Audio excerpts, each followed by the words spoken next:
Good morning, everybody, and welcome to a review of Roll Over and Die. Yes, Roll Over and Die, the Yuri Dark Fantasy anime. And now we're covering episode 6, by the way. Today is episode 6 review of this, and I said to myself, what makes this episode kinda why? Like, why stuff like this always happens? Like, when it comes to Roll Over and Die, it's like, for Flum and Milkt, you can have one good day, like a romantic Yuri moment. Don't get me wrong, we do have Yuri moments, but can we get one episode where we just have just a good old Yuri episode of good peaceful Yuri? And I get it, this is a dark fantasy anime, but can we just have a day with Flum and Milkt, just them? Just an episode of peaceful day. And as episodes goes on, it's like there is no peaceful world in Roll Over and Die. There is no peaceful episode.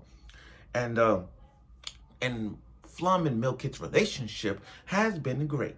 Has been slowly developed. I mean, last week, Flum and Milkt's relationship has gotten better, so much so they share the same bed together. And we got to see Eterna, Eterna, one of the former party that left, I said to myself I didn't trust her, but after what I've seen and understandable, we trust her now. Now, you would think that last week the whole band got together. I mean, think about it. They got a house together. They got this. All that would have been fine. But still, we cannot have one good day of like, leave Milkt alone. Leave Flum alone. Can we have at least one good episode of everyone just leaving them alone? I guess not. So without further ado, everyone, let's get right to it with Roll Over and Die. Okay, so let's start with episode 6 with a Yuri moment. Episode 6 was a charming, peaceful Yuri moment. Flum and Milkt, Milkt is making food, and Flum is sneaking up behind her and hug her.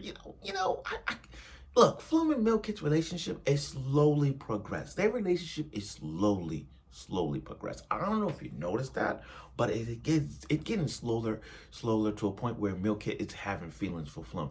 Flum already had feelings for Milkt, but you can see the progression story of what Milkt is having feelings for Flum at this moment in time. We see that. And every time we see Eterna in the background, it's like she sees the Uranus. I mean, we're not surprised. We're not surprised that there has been some Uranus vibe going on between Flum and Milkt. I mean, there's so many hints in these episodes. Like, you see how Flum will kill anybody for Milkt, just like last week. You see how Flum will sacrifice everything to live with Milkt. We seen that. It's like Flum it's like, that's what a strong couple does, a strong MC. They will fight, claw, dig, blood, sweat, and tears to be with the one they love. And we still have with Flum. Now, this episode overall. Sorry. Flum and Milkt's relationship has been slowly good. That Sara and Eterna, it's nice to see four of them living together in a house. It's peaceful, charming, all that. And everyone is treated the same. Nobody is disrespecting nobody. These four have done so much. And then Flum out of town, buying gifts for Milkt and Sara. And then, for Milkt and Eterna, which is great, because Flum, it's like, this is why Flum is one of the best female MCs this season. Flum does not care about what she wants to buy. Flum is that person who like, she'll buy everything for Milkt. Not because she feel bad, but because she's a charming, her heart is like soft. Her heart is like caring, you know what I mean? She'll buy everything for Milkt, and it turn out like, don't worry, I got you, don't worry. All she wants is to make people happy. That's what Flum is. Flum, it's like this. Flum buys a notebook, a diary, a journal of her own. She'll buy her dresses. She buys shoes. She buys utensils and stuff for the house. You see, that's what I'm saying. Flum is a very, very nice person. There's nothing to say about that. And, meeting Sara, again, a very nice person. And it's great. All four of them are living together. And there's no problem with that. But the real question about this episode was about the church. Now that the church had did some experiments of the Umbrella Corporation. Yes, the church is like the Umbrella Corporation because they keep secrets.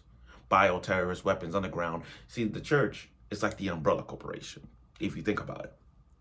If you look at Umbrella, what they do? Bioorganic weapons. BOWs. They do experiments downstairs like the tyrants, the lickers, those kind of creatures, the zombie sharks and all that. And you see that. I forgot that other zombie that in Resident Evil. It goes like, Mother! I forgot her freaking name. Damn. I can't wait for RE9. I mean, that's my game. I'm waiting for it, hoping to be a demo so I could play it again.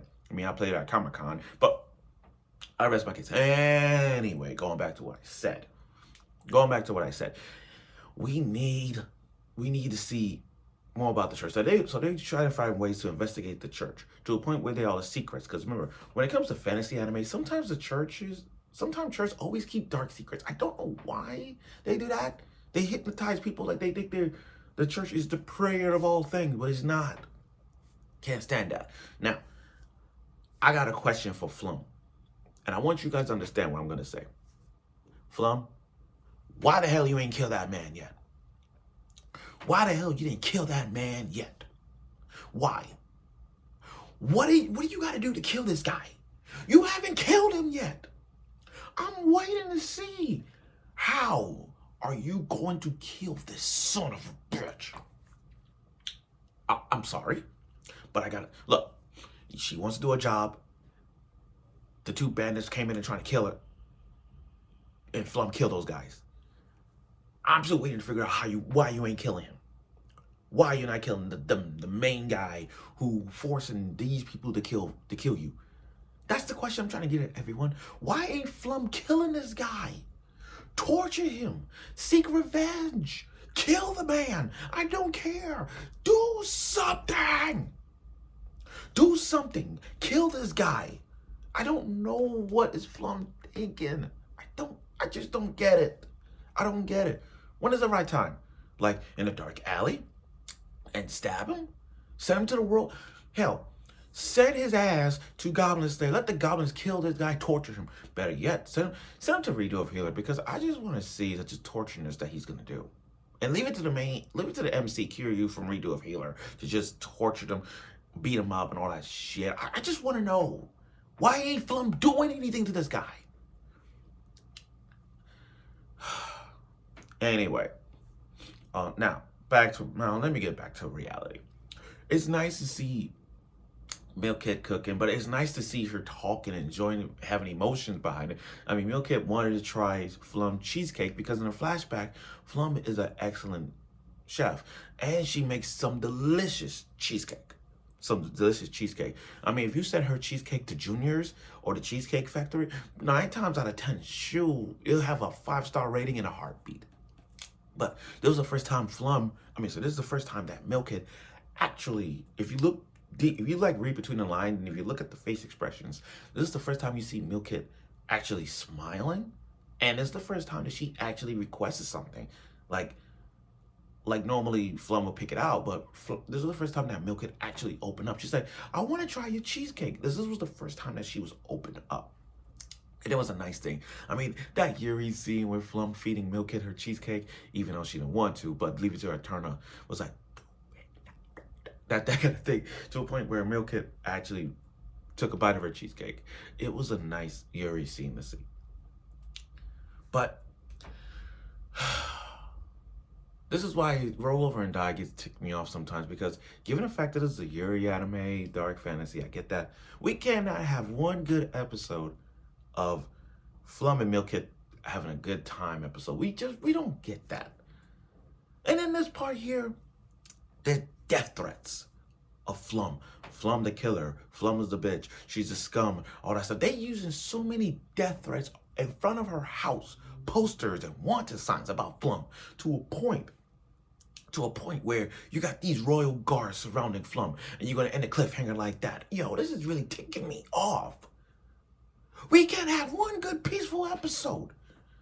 We just can't. And I'm sitting here thinking to myself, yo, this is ridiculous. This is ridiculous. Flum cannot have a single day of fun in the sun, a single day with Milk, a single day with her friends. And this is what we're getting. I'm done. I'm done. But overall, though, this episode 6 was really good. I mean, Flum and Milk had the story between those two is slowly going through, and we know that Milk was made her face like this because they feed her poison. Which, by the way, whoever fed her poison needs to freaking die. But my point is, Flum and Milk's relationship is slowly progressing, slowly through progression, and it's getting there. But at the end of that episode, where the Royal Guards are coming after Flum, I'm telling you right now, they gotta keep Flum ain't playing. Flum is gonna do whatever she can to stop those guards, even though she can't fight. She's trying not to fight. But there's gonna be some ways to resolve this. Let's hope so. Let's hope not. But still, we can't have a single moment of Flum. We just can't. So thank you for watching my review of the show. I look forward for next week's episode of it, and I'll see you soon.